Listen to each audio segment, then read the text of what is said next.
always know that you were made to be a musician? So I'm from Samish Island. I don't know if I told you that, which isn't too far, as the boat flies here, the cormorant flies. But yeah, growing up there, I always thought I was going to be an artist, like a visual artist. Actually, I was really in that trajectory. And then somehow during high school, I just found music, and it found me, and we really clicked. I've just been obsessed with songwriting and recording ever since. I guess obsession is appropriate.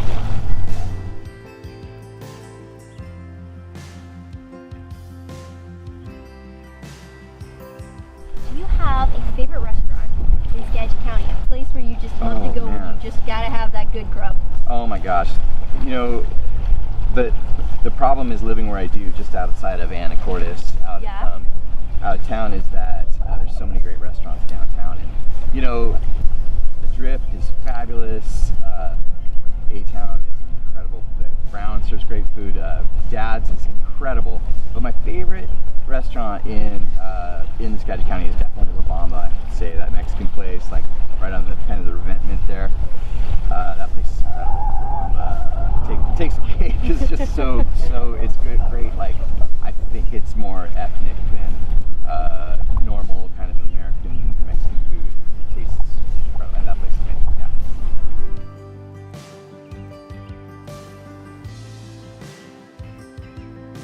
I'm Amelia here with In Skagit. I'm at the business, and we're going to be talking a little bit about Karl Blau and his impact on the local community here in Anacortes and the music scene.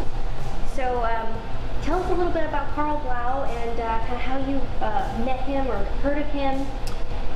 Well, like 8 years ago when I took over the business, Karl was very quick to introduce himself, and of course I had already, been acquainted with his work, and just being an Anacortes fixture.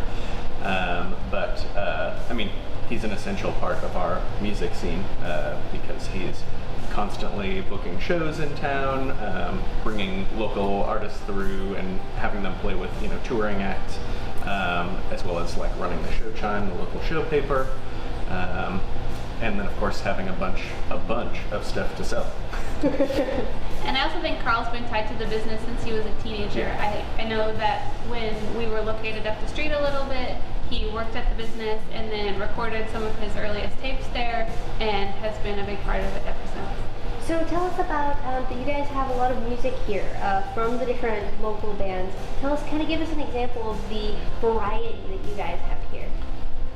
All genres. Basically, like if it's an independent new release, it's something that we'll support. And obviously, the local stuff is a huge part of what we stock and help get out into the world. We do wholesale distribution for a lot of local artists, so we're responsible for bringing in all those releases and then making sure that the rest of the world has copies. And Karl's no exception to that. When it comes to Karl's music, he said that it's probably one of the hardest things to describe, simply because it is always changing and no one song is similar to the next. Do you have a favorite song of his, or a favorite album perhaps? I really like his album Zebra on K Records. I think it's really eclectic and shows a lot of like his world music influences. But man, hard to pick a favorite Karl Blau song. My favorite is actually his band Lovers Without Borders. He has a song called She Wants a Baby, and it is the most sugary sweet bubblegum pop hit you have ever heard, and it just gets stuck in your head. It's so good and so happy and fun. That's definitely my favorite. That's a great 7.